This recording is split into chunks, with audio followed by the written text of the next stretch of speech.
Why is it, though, it seems like women almost seem drawn, not all women, generally, but there seems to be some draw to these men who are toxic. Why? Because we're nurturers, I think, too. You subconsciously attract who you think you deserve. If maybe you were abused or belittled as a child and then you didn't heal, and so then you grow up and you try to basically, you get into these relationships with people that almost mirror the abuse that you've been through. I mean, it happens all the time. A lot of times we see the good. Oh, really? Is that what happens? Okay. Well, show of hands. How many women here have dated a narcissist?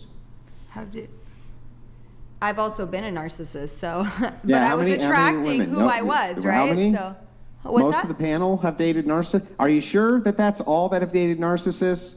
You haven't dated a narcissist, not even once? Nobody else here? Just those 4 women?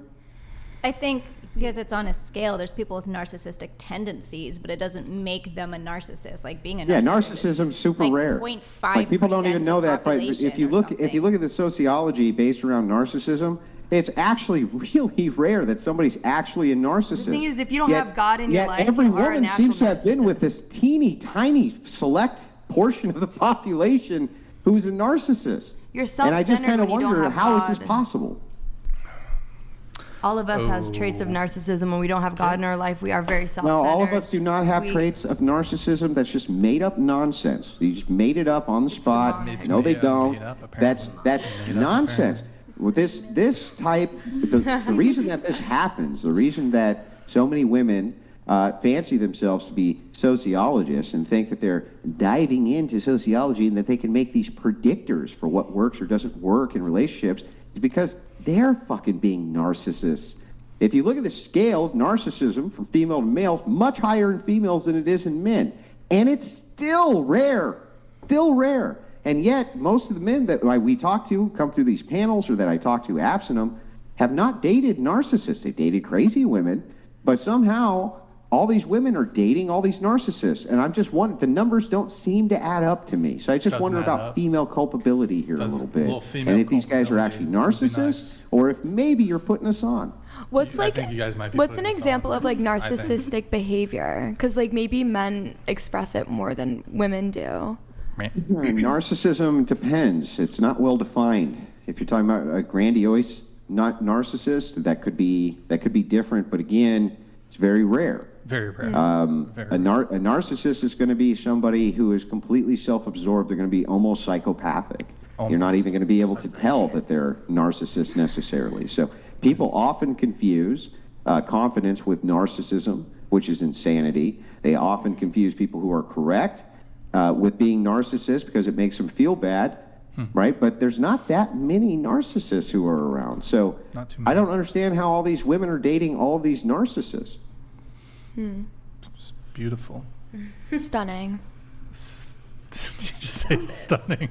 Well, like the guy, you raised your hand when I asked if you dated a narcissist. What made him a narcissist?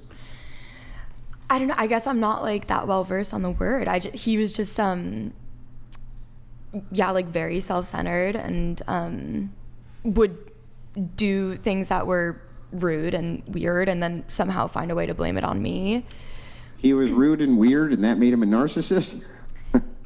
See what I mean? This is what I mean by why it is that I have trouble believing this kind of nonsense about all the narcissists who are around. Because I think when a lot of you women say that you've dated a narcissist, what you really mean is, I dated a guy who didn't kiss my fucking ass. That's what I think you actually mean.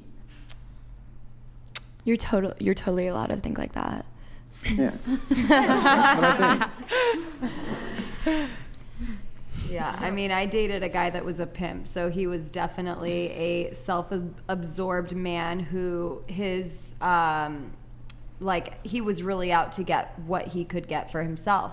You know, he manipulated. Yeah, but him being a pimp doesn't make him a narcissist Well, either. he was manipulative. He was manipulative. Still doesn't make him a narcissist? Like what? Did a psychologist sit your pimp down? What is your definition? Diagnose him with narcissism? Or is that something that you just made up? That you're just saying he's a narcissist because I think he is? So a narcissist, a compulsive liar. Like I dated a guy, he was Muslim, he was married.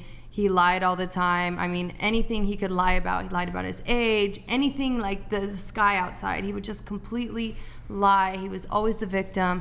He always talked bad about other people. Yeah, I mean, I get it. I understand what you're saying, but, you know, back to this. There's a lot out there. Maybe your pimp. What actually made your pimp a narcissist other than you think he was? Okay, so what's the definition of narcissism? Don't ask me a question before you answer. But we have to base it off of your definition. I would love to hear what your definition is, because I shared with you traits. Hang on. Why can you interrupt me, yet I can't interrupt you, and you're interrupting me currently? So let's stop. All I said was don't ask me a question before you answer my question. So the question is, what makes him a narcissist other than you think he is? So I gave you an answer. Was he diagnosed as one? No, absolutely not. He wasn't. But, you know, and you also brought up, like, so you made it up. More women being on antidepressants than men. I've dated a lot of men in my lifetime, and one thing that I notice, a common trait through all of them, including my loving husband, who I love so much, I have to really pressure him to go to the doctor, even if he's hurt or, like, he's got a deviated stuff. Come on, go to the doctor. It's like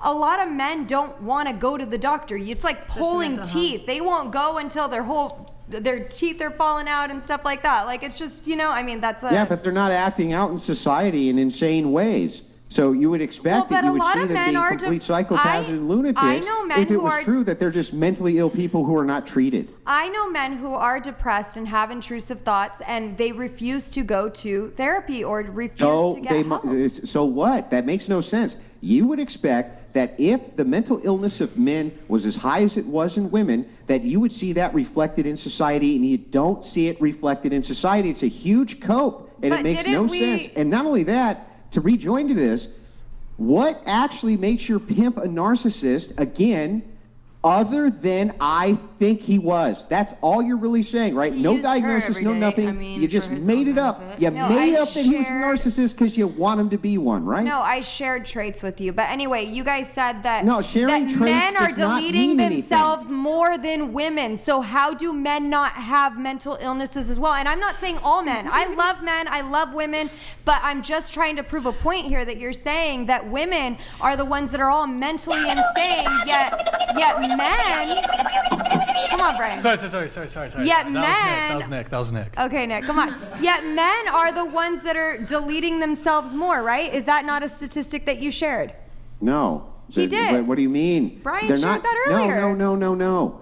They're not suffering from these massive rates of depression. They're not suffering from these conditions which require SSRIs. They're not suffering from these conditions overwhelmingly like women are. Because they're apparently, according to the statistic earlier, they are deleting themselves. So, I mean, clearly they're struggling. Okay, you can be self-deceptive and not have a mental illness. I need to be fixed. Sorry. I'm sorry. Why is it a requirement that you can deceive yourself and that means you're mentally ill? That's nuts. People do it all the time. What? That if you delete yourself, you're saying that people that delete themselves are not necessarily mentally ill? No, I thought you said dilute, like lie to themselves. Oh no, I'm saying delete. You're talking about, I have to say if you're talking about men who unalive themselves, yes, that happens at a much higher rate, but there's other reasons for that too. Like, for instance, they go to war, right? They get PTSD. Yep. They end up unaliving themselves because of that. They're also under all sorts of stressors that women are not under. And what you're going to see is that by the way, this is also conditioned to certain demographics. For instance, black men rarely unalive themselves in comparison to white men. Would this mean that white men are just generally more mentally ill than black men? That seems absurd. So no, you got to kind of dive into that a little bit more before you can make kind of those declarations, right? Mm-hmm. But back to this, I still want you to understand that the only diagnosis that you gave for this guy being a narcissist is you. No, I gave you some traits, and that's why I'm asking you, so what is your definition? So who diagnoses it? Because we can't... Other than you. No, I said he's undiagnosed. What are you talking about? Right, so the only thing that makes him a narcissist is because you say so. And if he went to therapy, he'd probably get diagnosed with it. Well, probably isn't. He was diagnosed with it. The only one diagnosing him with it is you. Yeah, and I also admitted that I was a narcissist. I was definitely self-absorbed. Yeah, who diagnosed you as a narcissist? I'm diagnosing myself on that one. So, I mean, that does sound kind of narcissistic. But anyway...